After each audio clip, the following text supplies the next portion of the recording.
처음에 제가 구매에 대한 정의를 한번 내리고 갔으면 좋겠어요. 제가 네이버에서 구매업무를 하면서 구매에 대한 정의를 찾아본 적이 없었거든요. 근데 찾아보는데 보니까 별다른 뜻이 없어요. 우리가 흔히 알고 있는 물건 따위를 사들이 뭐 구매, 구입 뭐 다 많잖아요. 같은 말인데, 그리고 제가 한자 2급 자격증이 있거든요. 뭐 제 이름밖에 쓸 줄 모르지만. 근데 보니까 살구, 살매, 그냥 사라는 얘기밖에 없어요. 저는 구매를 축구 포지션하고 같이 좀 엮어서 보자고 생각을 하면, 구매가 이렇게 나갈 수 있는 좀 전략적인 포지션이라고 생각을 하고 있거든요. 제가 축구를 되게 좋아하는데 박지성 아시죠? 박지성의 포지션이 미드필더잖아요. 근데 프리미어 리그에서 뭐 여러 가지 골을 많이 넣었었죠. 예. 구매도 중요할 때는 수비도 할 수 있고 중원을 전체적으로 컨트롤 할 수 있지만 중요한 순간에는 기업이 커가거나 위기가 있을 때, 원가 관리가 있을 때 한 골을 넣을 수 있는 그런 포지션을 담당하는 게 구매라고 생각을 하거든요. 그렇기 때문에 우리가 전략적으로 구매를 접근할 필요가 더 있다고 판단을 하고 있습니다. 하나의 제품을 구매를 해요. 예를 들어서 종이컵을 구매를 한다. 그러면 이게 평량이랑 재질에 따라서 가격이 틀려지는 거잖아요. 그리고 소비자가 인식하는 분야도 많이 틀려지는 건 거고, 이렇게 접근을 해야 된다는 건 거죠. 단순히 일반 구매를 할 때는 그냥 그런 걸 안 따지고 그냥 몇 개 로고를 새기냐 안 새기냐, 아니면 가격이 얼마냐, 니네가 우리한테 몇 개를 갖다 줄 수 있냐, 이런 부분으로만 접근을 하다가 나중에 전략적으로 이게 주요 제품이 될 수 있는 건 거잖아요. 예를 들어서 커피숍 같은 경우는 엄청난 쓰는 양이 많잖아요. 그때부터 봐야 되는 건 거죠. 이게 가격 원가가 어떻게 구성되는 것까지 봐야 되는 건 거예요. 우리가 1차 강연 때 제품 품목 제조 보고서라고 R&D 강의 하셨던 오창석 이사님께서 말씀하셨는데, 그런 걸 다 파고 들어가야 되는 거거든요. 그러면서 우리가 어떻게 봐야 되는 부분, 이런 쪽으로 우리 구매 관리 방향성을 접근할 수 있는 건 거고, 시장적인 측면에서 보시면 이런 거예요. 얼마 전에 우리가 그거 보셨죠? 조류독감하고 뭐 터져갖고 계란값 굉장히 비쌌었잖아요. 그런 것들. 시장 변동 상황에 따라서 우리가 어떻게 대처를 하냐는 건 거죠. 예.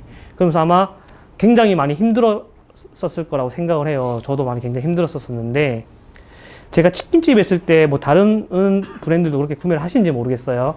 닭 같은 거 조류독감 맨날 발생하잖아요. 조류독감이라는 표현이 AI가 매번 발생을 하잖아요.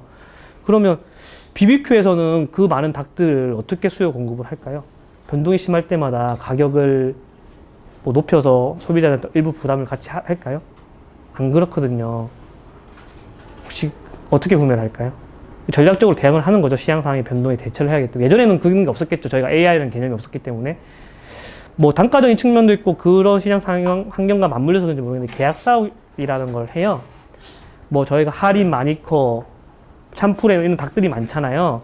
그런데 뭐 추신적인 관계도 있겠지만 BBQ에서는 거의 마니커 제품을 80% 이상 정도 쓰거든요. 그리고 다른 쪽도 같이 가져가긴 가져가요. 왜 그러냐면 나중에 업체 쪽에서 하다 보면 어떻게 변할지 모르니까 리스크에 대비하기 위해서. 근데 계약 사육이라는 걸 해서요, 1년에 쓸 수 있는 양이 어느 정도 추정이 되잖아요. 그 추정만큼 우리가 사겠다고 합약을 거는 건 거예요. 계약을 해버리는 건 거죠. 그래서 우리가 단가를 얼마로 줄게. 그러다 보면 단가 협의를 계속 하는 건 거예요.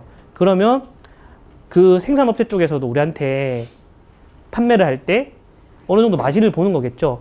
그 닭이랑 살랑 같은 경우는 매일매일 데일리 시세가 변하는 거 아시죠? 그 변동폭이 있기 때문에 그걸로 계약 내고를 하는 건 거예요. 그리고 그런 거 같은 것들 좀 터졌을 때 걔네가 생산하는 거 우리 물량 무조건 맞춰야 되는 건 거예요. 우선적으로. 딴 데는 못 주더라도 우리 쪽 맞추게. 그런 식으로 대응을 하는 건 거예요. 하나의 제가 예를 든 건데, 이런 시장적인 측면에 대해서 우리가 구매를 하면서 발빠르게 대응할 필요가 있는 거죠. 이런 걸 잘하면 구매자 역할이 굉장히 커지겠죠. 특히 외식 식자재 같은 경우는 굉장히 심할 것 같아요. 뭐 저도 다양한 기법들이 있고 노하우가 있고 그런 거에 대한 노하우를 제가 다 아는 부분은 아니겠지만, 뭐 농수산물 같은 것들, 계절성 상품 같은 것들, 그리고 제때 써야 되는 것들, 각종 프로모션 일어나잖아요. 그런 것들 구매가 원래 기획하는 부서랑 구매랑 따로 노니까 전략적으로 접근이 잘 안 되거든요. 근데 같이 협업하고 같이 기획을 하고 하다 보면, 미리 좀 대응을 하다 보면 좀 우리 구매 관리를 할 때 전략적으로 대응을 할 수 있지 않을까. 굉장히 중요한 부분 중에 하나라고 생각을 합니다.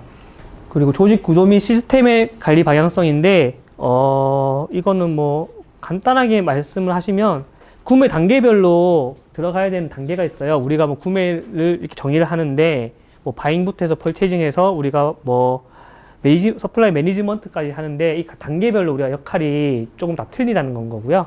그리고 그 밑으로 갈수록 약간 좀 그 구매에 대한 깊이가 깊어진다는 내용이거든요. 그래서 보면 저희가 구매 담당자 53명을 대상으로 설문을 조사를 했었는데 구매에 대한 인식 조사를 한번 해봤더니 구매를 하고 있는 저 같은 구매 담당자에 대한 인식 조사예요. 업무 만족도를 보시면 만족한다가 57%고 불만족한다가 13%거든요. 만족도가 좀 대체로 높은 편이고요. 구매에 대한 직무에 대한 발전 가능성을 보면 높다가 엄청나게 높죠. 그 하시는 분들이 나름대로 자부심을 갖고 전문 분야라고 생각을 하고 있다는 건 거예요. 뭐 실제적으로 뭐 3D 업종이라서 굉장히 막 몸으로 뛰어대고 막 나누는 경우 굉장히 많은데 대부분 그렇게 생각을 하고 있고 전문 분야라는 90%, 다 전문 분야라고 생각을 하고 있어요. 그래서 구매인이 될 때 필요한 스킬이 뭐냐라는 질문을 했었는데 좀 의외라고 생각하실 줄 몰라요. 협력사 관리. 저는 여기에 100% 공감을 하거든요. 협력사 관리가 이게 중요하고 그리고 전략 및 기획 능력 29%. 이 부분이 솔직히 구매 담당하시는 분이 굉장히 많이 부족하세요. 예. 그리고 원가 관리랑 소싱 능력 이렇게 보고 있고 그 구매 업무를 하면서 가장 어려운 게 뭐냐라는 질문을 했을 때 조금 한데 아까 제가 말씀드린 조직 내 의사소통. 저 오늘 사실 컨디션이 좀 많이 안 좋았거든요.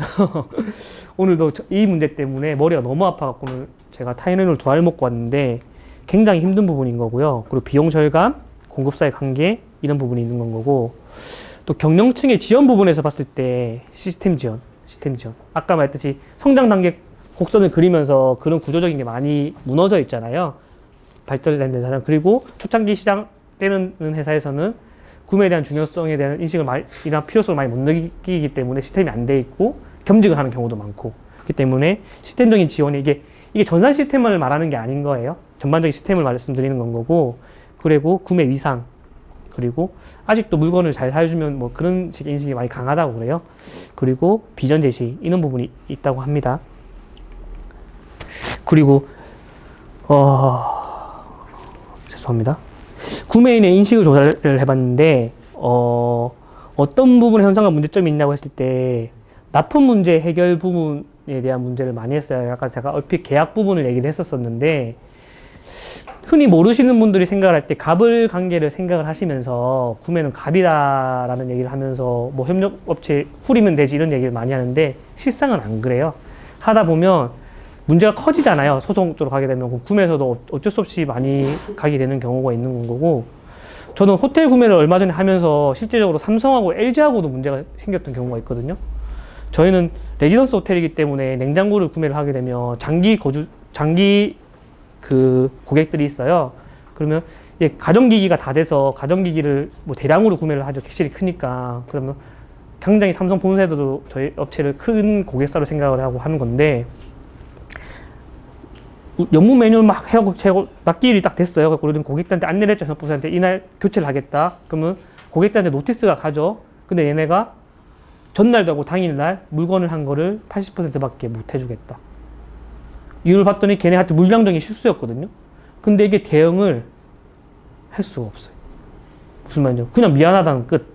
뭐 금전적 보상을 받아야 되잖아요. 근데 저희가 나중에는 이제 크게 걸면 걸 수 있고 못 거는 문제인데 나중에는 저희가 법무점이랑 얘기를 해서 제가 좋게 얘기를 해서 우리가 뭐 다른 가전기기를 몇 개를 더 받긴 했는데 이런 납품 문제가 굉장히 은근히 많아요. 은근히 많고 그리고 이런 부분이 있는 거죠. 프랜차이즈 쪽에서 구매하시는 분들은 이런 거죠. 이제 SV랑 구매 쪽 담당자랑 많이 싸우는 부분인데 물건 제대로 안 들어갔던 물류랑 관련해서 맞잖아요. 전화 오면 SV한테 엄청 사장님들이 뭐라고 하시죠. 그럼 SV는 어떻게 해요? 구매 쪽에다 엄청 얘기를 하죠. 그럼 여기에 대한 스트레스가 굉장히 많거든요. 구매하는 입장에서는. 이런 문제가 아직 시스템적으로 제도적으로 보완이 안 되기 때문에 가장 좀 스트레스를 많이 받고 자기 업무 비중에 대한 부담이 가거나 인식이 크다는 건 거고요. 그리고 발주 행정 처리 문제, 발주 일정 점검, 업체 자체 개발, 업체 분석 정도가 있어요. 근데 제가 생각하는 거는 갈수록 이쪽 쪽으로 좀 많이 비중이 고르게 나타나는 게 가장 좋은 것 같고요. 그리고 이쪽 분야에도 좀 많이 좀 비중이 포커스가 맞춰져야 되지 않나 이런 생각을 좀 많이 해봤습니다. 네, BBQ만 하더라도 구매 본부라고 해서 굉장히 구매 조직이 큰 거거든요. 그리고 전무님이 임원이세요. 구매 전무님이세요. 수장이 구매만 하시는 겸직이 아니시고. 그런데 실제적으로 저는 근무를 하면서 제가 뭐 경력이 많지 않기 때문에 CEO를 해서 CFO 실제로 봤고요. CF가 있는 회사에서 근무를 해봤었고요. CMO라고 아세요? 마케팅 전문하는 CMO가 있는 회사에서도 일을 해봤었고요. 근데 저는 CPO가 있는 회사에서 근무를 안 해봤고, 저 CPO가 있다는 저희 쪽 분야에서 들어본 경험이 없거든요. 혹시 있으신가요? 아마 없으실 것 같아요. 근데 제가 아까 외부 교육을 많이 나갔다고 했잖아요. 그 구매자들한테 물어보면 다 CPO가 되고 싶다는 얘기를 굉장히 많이 해요. 그리고 실질적으로 CPO가 전문 경영인으로 승격되는 경우도 굉장히 많아요. 외식업에는 제가 CFO가 CEO라고 해서 대표이사로 가는 경우가 되게 많잖아요. 근데 똑같은 개념이에요. 제가 볼 때는 크게 다른 건 없는 것 같고, CFO가 뭐 재경 쪽 기반이지만 모든 전략이랑 기획이랑 이런 업무를 다 할 수 있는 인력인 거잖아요. CPO도 그런 역할이라 보시면 되시는 거거든요. 제가 왜 여기에 대한 개념을 눈에 띄게 됐냐면, 제가 기획 조정 업무를 하면서 그룹 전략 업무를 제가 가져와서 일부러 수행을 했었거든요. 그러다 보니까 전략적인 업무도 하는 눈이 되는 거고, 전략적 업무도 할 수 있는 거고, 구매도 하다 보니까 이 구매 전략이라는 곳에 눈이 보이더라고요. 그러다 보니까 우리 업체 쪽에서 어떻게 적용을 시킬 수 있느냐에 대한 부분을 보다 보니까 이게 보이더라고요. 그래서 많은 구매인들이 아마 구매 업무가 안 맞다, 뭐가 안 맞다, 안 맞다, 내 목표를 어떻게 가져야 되겠다 생각하시면 이런 개념이 있다고 생각하고 이쪽으로 한번 내가 우리나라 최초에 그러니까 명칭만 바꾼 거지 구분이 세부적으로 돼 있지 않기 때문에 똑같다고 보시면 되시는 거예요. 예.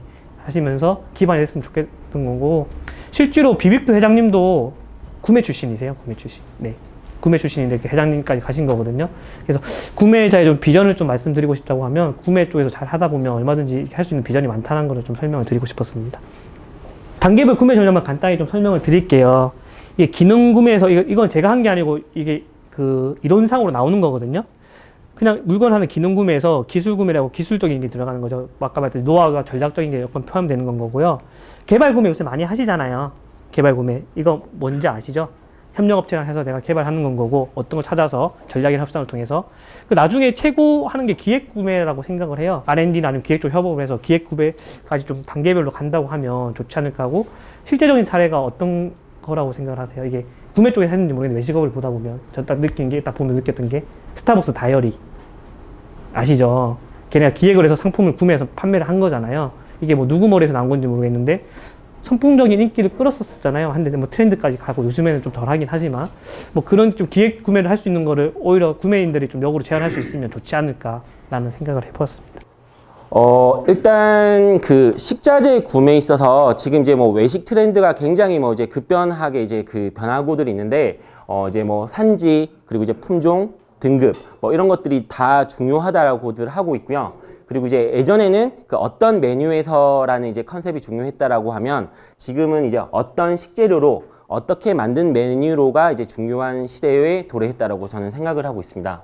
구매 쪽 관련 이제 담당자분들하고 이제 커뮤니케이션 하거나, 아니면 영업분들하고, 아니면 제가 예전에 그 속해 있었던 회사들에서 그 구매에 대해서 어떤 인식을 갖고 있느냐라고 했을 때, 글자가 좀 작은데요. 예. 그 구매는 뭐 이제 회사에서 제일 편한 보직이 아닌가. 아까 구매에 계시다고 그러는데 혹시 이런 소리 들으시나요? 처음 들으시나요? 그래서 뭐 이제 갑질할 수 있으니까 이제 제일 편한 보직 아니냐. 그리고 이제 뭐 괜히 우리 회사는 좀 원재료를 비싸게 사서 이제 실질적으로 이제 제품 판매가가 높아지기 때문에 내가 영업을 하기 힘들다라고도 말을 하고 있고요. 그리고 이제 저기 협력업체랑 굉장히 친해 보이는데 저기랑 약간 뭐 커넥션 같은 거 있는 거 아니야? 라고도 이제 생각하시는 분들도 계시고요. 그리고 이제 이거는 이제 물류 부분이랑 많이 부딪히는 것 같습니다. 네. 우리 창고도 좁은데 왜 이렇게 이제 한꺼번에 많이 사느냐, 좀 적정량을 이제 구매를 했으면 좋겠는데 라고 하시는 분도 계시고요. 그래서 이게 어떻게 보면 이거는 이제 제가 정의 내린 부분인데, 구매란 잘하면 본전, 그냥 못하면 욕먹는, 이게 이제 그 구매의 이제 그런 그 아레날이 아닐까라고 생각을 합니다. 구매 흐름도를 먼저 말씀드리면, 이게 이제 제가 한 땀 한 땀 좀 만든 장표들인데요. 여기서는 이제 외식업체에 계신 분들이 많으시니까, 이제 외식업체에서 흔히 구매를 하실 때 보통 생산자에서 직접 거래를 하는 비율이 많다라고 생각을 하시는데, 어떤 이제 물류적인 부분이나 아니면 구매량적인 부분 때문에 이런 이제 그 2차에 걸친 이제 42.7% 정도가 뭐 벤더사를 통해서 이제 구매를 해가지고 일반 우리 이제 그 외식 업체를 찾아주는 고객님들이 되겠죠. 그렇게 이제 흘러가는 이제 식재료 조달 체계들을 보실 수 있고요. 구매가 좀 중요한 부분이라고 보실 수 있는 부분이 어떤 거냐면, 이게 그 손익계산서하고 대차 대조표를 비교해 봤을 때 보통 일반적으로 그 구매 단가를, 그러니까 원가죠. 구매 원재료 비율을 이제 5% 절감을 해서 구매를 한다라고 생각을 한다면, 그 매출로 따졌을 때는 37.5%가 이제 상승하는 그런 이제 그 효과를 보실 수 있습니다. 네. 보통 이제 그 외식 업체에 이제 근무를 하시거나 이제 구매에 계신 분들은 이제 아시겠지만, 그 가장 우리한테 이제 적정한 이제 그 발주량이 얼마인지를 이제 그 구할 수 있는 수식이 있는데요. 요것들은 이제 뭐 사진을 찍으시거나 아니면 나중에 그 공유해드리는 이제 자료로 참고하시면 될 것 같습니다. 뭐 예를 들어서 뭐 김치 1인분 양이 이제 50g이고, 뭐 예를 들어서 뭐 오늘 이제 우리 그 외식업체로 찾게 되는 고객 수의 그 객수를 산출을 해서 일단 대입을 해보는 거죠. 네.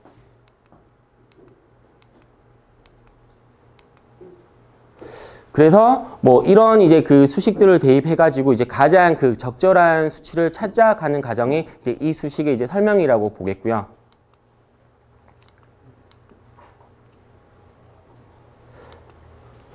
네, 적정 발주량을 또 결정하는 부분들에 대한 이제 수식이 있는데요. 또 제가 그 원래는 이게 이제 현업에서는 크게 이제 뭐 수식을 대입하거나 이렇게까지 이제 하지는 않고, 그냥 이제 뭐 그 약간 어바웃으로 이렇게 이제 그 계산해서 하는 경우가 많은데, 보통 이런 것들은 이제 뭐 그 의사결정을 하실 수 있는 임원분들이나 대표님께서 이제 가장 좀 좋아하시는 이제 프로세스 과정이라서 이런 것들은 좀 업무에 도움 되시라고 준비해드린 부분이고요.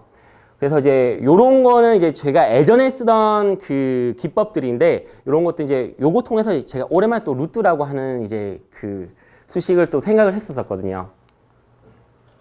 그래서 요런 것들도 그냥 이제 보통 그 현업에서 이런 것들은 이제 대입하실 수 있는 그런 수치들은 이제 뭐 ERP나 아니면 전산 프로그램 통해서 뭐 엑셀로 뭐 소트를 하든 뭐 이제 본인께서 해당하시는 그런 이제 숫자들은 다 뽑아내실 수 있으니까 거기 대입만 하시면 될 것 같고요.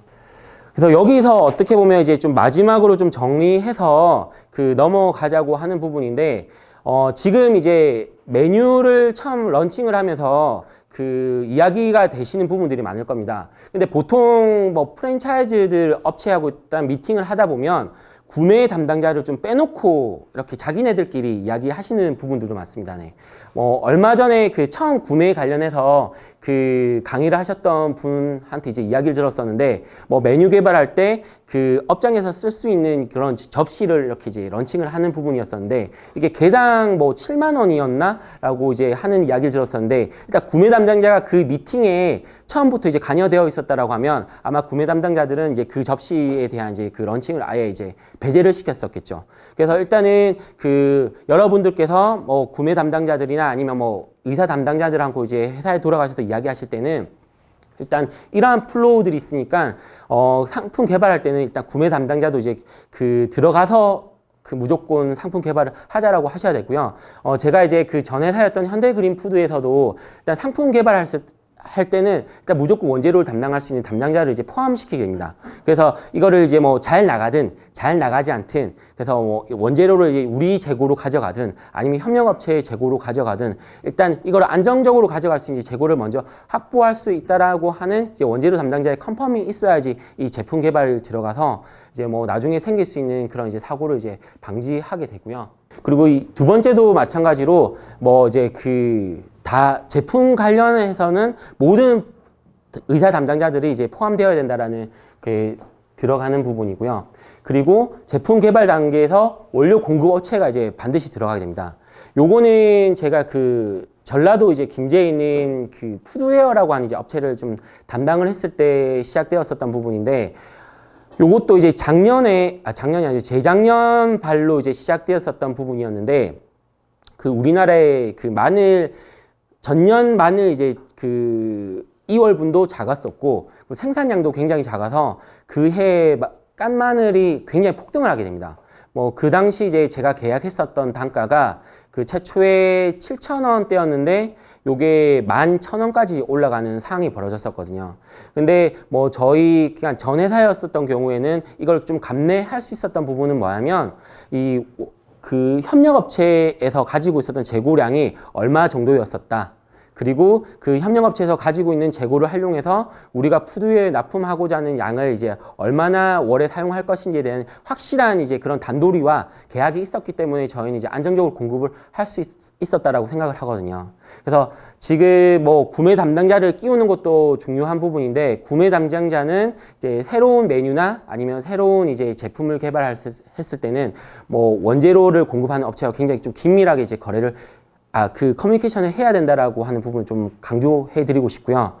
그리고 이 부분이 중요한 부분이라고 말씀드릴 수 있는 부분이 뭐냐면, 지금 얼마 전에 이제 좀 다른 이제 대기업 쪽에서 좀 제안이 들어왔었던 부분인데, 뭐 필요하신 부분이 있으시면 나중에 저랑 좀 이야기해 주셔도 되는데, 그 중국산이고요. 뭐 이제 방울토마토를 이제 과당을 해가지고 만든 이제 통조림 제품이 있습니다.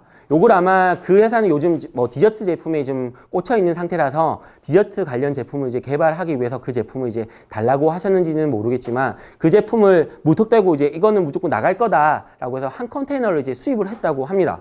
근데 한 컨테이너 수입을 했는데 결과론적으로는 뭐 그쪽 회사에 뭐 GP가 안 맞아서 이제 손익이 좀 나올 것 같지 않다라고 해서 드랍이 되어 있는데, 이 제품을 만들고자 한 이제 그 방울토마토 한 컨테이너는 이미 이제 한국에 들어와 있는 상황이고요. 근데 이 제품이 그 원재료가 들어와 있다 보니 이걸 어디다 판매해야 될지 몰라서, 또 저도 이제 나름의 공장 원재료를 담당을 많이 하고 있으니 뭐 저한테 이제 팔아달라고 좀 의뢰가 들어온 상황이거든요. 또 이 사례를 봤을 때, 만약에 내가 이제 저 회사에 들어가서 요거에 대한 이제 그 담당자였다라고 하면 얼마나 좀 난처했을까라는 이제 생각을 했었고요.